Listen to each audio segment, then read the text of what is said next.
ಹರೇ ಕೃಷ್ಣ. ಎಲ್ಲರಿಗೂ ಬೈಮಿ ಏಕಾದಶಿಯ ಶುಭಾಶಯಗಳು. ಈ ಏಕಾದಶಿಯ ಮಹತ್ವವನ್ನು ತಿಳ್ಕೊಳ್ಳೋಣ. ಯುಧಿಷ್ಠಿರ ಮಹಾರಾಜರು ಶ್ರೀ ಕೃಷ್ಣನ ಬಳಿ ಕೇಳ್ತಾರೆ, ಹೇ ಜಗನ್ನಾಥ, ಹೇ ಮಧುಸೂದನ, ಮಾಘ ಮಾಸದ ಶುಕ್ಲ ಪಕ್ಷದಲ್ಲಿ ಬರುವ ಬೈಮಿ ಏಕಾದಶಿಯ ಮಹತ್ವವನ್ನು ತಿಳಿಸಿ ಅಂತ.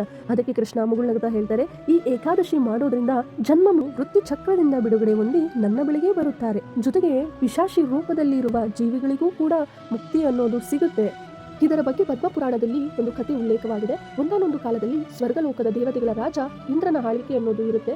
ಒಂದು ದಿನ ದೇವತೆಗಳು ಮತ್ತು ಅಪ್ಸರೆಯರೊಂದಿಗೆ ನಂದನವನದಲ್ಲಿ ವಿಹರಿಸ್ತಿರ್ತಾರೆ. ಅದೇ ಸಂದರ್ಭದಲ್ಲಿ ದೇವರಾಜ ಇಂದ್ರ ನೃತ್ಯ ಮತ್ತು ಸಂಗೀತದ ಭವ್ಯ ಆಯೋಜನೆ ಅನ್ನೋದನ್ನ ಮಾಡಿರ್ತಾರೆ. ಪುಷ್ಪನಂದನ ಪುತ್ರಿ ಪುಷ್ಪಾವತಿ ಜೊತೆಗೆ ಅವಳ ಮುಖ್ಯ ಸಂಗೀತಗಾರ ಚಿತ್ರಸೇನನ ಪುತ್ರ ಮಾಲ್ಯವ ಸಂಗೀತ ಮತ್ತು ನೃತ್ಯವನ್ನು ಪ್ರದರ್ಶಿಸುತ್ತಿದ್ದರು.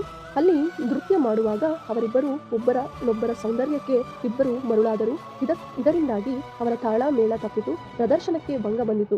ಇದನ್ನು ದೇವತೆಗಳ ರಾಜ ಇಂದ್ರನ ಗಮನಕ್ಕೆ ಬಂದಿತು. ಆದ ಕಾರಣ ದೇವೇಂದ್ರ ತಕ್ಷಣ ಅರಿತು ಇದನ್ನು ನೋಡಿ ಅತ್ಯಂತ ಕೋಪಗೊಂಡು ಅವರಿಗೆ ಶಾಪ ಅನ್ನೋದನ್ನ ಕೊಡ್ತಾರೆ. ಆ ಶಾಪ ಏನಪ್ಪಾ ಅಂತಂದ್ರೆ, ಹೀಗಿದ್ದ ನೀವಿಬ್ರು ಗಂಡ ಹೆಂಡತಿಯಾಗಿ ಪಿಶಾಚಿಯಾಗಿ ನಿಮ್ಮ ಕರ್ಮಫಲವನ್ನು ಅನುಭವಿಸಿ ಅಂತ ಹೇಳಿ ಈ ಶಾಪವನ್ನು ಕೇಳಿ ಅವರಿಬ್ಬರೂ ದುಃಖಿತರಾಗ್ತಾರೆ. ಅವರಿಬ್ಬರು ಹಿಮಾಲಯದ ಪರ್ವತದಲ್ಲಿ ದುಃಖಮಯ ಜೀವನವನ್ನು ನಡೆಸಲು ಆರಂಭಿಸ್ತಾರೆ.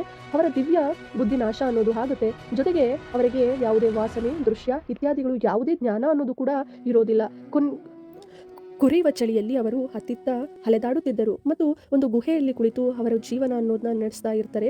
ಒಂದು ದಿನ ಮಾಲ್ಯ ಪುಷ್ಪಳಿಗೆ ಹೇಳ್ತಾರೆ, ಹಿಂದಿನ ಜನ್ಮದಲ್ಲಿ ನಾವು ಎಂತಹ ಪಾಪವನ್ನು ನಾವು ಮಾಡಿದೆವು, ನಾವು ಪಿಶಾಚಿ ರೂಪದಲ್ಲಿ ಇಷ್ಟು ದುಃಖವನ್ನು ಅನುಭವಿಸ್ತಿದ್ದೇವೆ, ಈ ಸ್ಥಳವು ನರಕಕ್ಕಿಂತ ಹೆಚ್ಚು ಭಯಂಕರವಾಗಿದೆ ಅಂತ ಹೇಳಿ ಹೇಳ್ತಿದ್ದಾರೆ. ಒಂದು ದಿನ ಬೈಮಿ ಏಕಾದಶಿ ಅನ್ನೋದು ಬಂದಿರುತ್ತೆ. ಆ ದಿನ ವಿಪರೀತ ಚಳಿ ಮತ್ತೆ ನೋವಿನಿಂದಾಗಿ ಅವರಿಗೆ ಏನನ್ನೂ ತಿನ್ನೋದಕ್ಕೂ ಆಗ್ತಿರಲ್ಲ, ಜೊತೆಗೆ ನಿದ್ರಿಸಲು ಸಾಧ್ಯವಾಗ್ತಿರಲ್ಲ.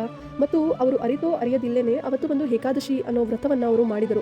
ಏಕಾದಶಿ ವ್ರತದಿಂದ ಮರುದಿನ ಬೆಳಿಗ್ಗೆ ಆಗುತ್ತಿದ್ದಂತೆಯೇ ಅವರು ಪಿಶಾಚಿ ಯೋನಿ ನಾಶವಾಯಿತು ಮತ್ತು ಅವರಿಬ್ಬರಿಗೂ ಹಿಂದಿನ ಸುಂದರ ರೂಪ ಪುನರ್ ಪ್ರಾಪ್ತಿಯಾಯಿತು. ಮತ್ತೆ ಅವರು ಸ್ವರ್ಗಕ್ಕೆ ಹೋಗಿ ಅವರು ದೇವರಾಜ ಇಂದ್ರನಿಗೆ ಅವರು ಪ್ರಣಾಮವನ್ನು ಮಾಡಿದರು. ಅದಕ್ಕೆ ಇಂದ್ರ ಅತ್ಯಂತ ಆಶ್ಚರ್ಯಚಕಿತನಾಗಿ ಕೇಳ್ತಾರೆ, ನಿಮಗೆ ಪಿಶಾಚಿ ಯೋನಿಯಿಂದ ಮುಕ್ತಿ ಹೇಗೆ ಸಿಕ್ತು ಅಂತ. ಹಾಗೆ ಪುಷ್ಪವತಿ ಹೇಳ್ತಾರೆ, ಹೇ ದೇವರಾಜ ಇಂದ್ರ, ನಾವು ತಿಳಿದೆಯೋ ಅಥವಾ ಏಕಾದಶಿಯ ವ್ರತವನ್ನು ಪಾಲನೆ ಮಾಡಿದ್ದೆವು.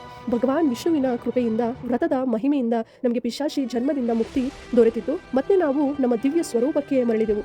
ಅದಕ್ಕೆ ಇಂದ್ರನು ಹೀಗೆ ಹೇಳಿದನು, ಭಗವಾನ್ ವಿಷ್ಣುವಿನ ಭಕ್ತರು ನಮಗೂ ಸಹ ಪೂಜ್ಯರಾಗಿರುತ್ತಾರೆ. ನೀವು ಈಗ ನಿಮ್ಮ ಎಲ್ಲಾ ಪಾಪಗಳಿಂದ ಪೂರ್ಣರಾಗಿದ್ದೀರಿ.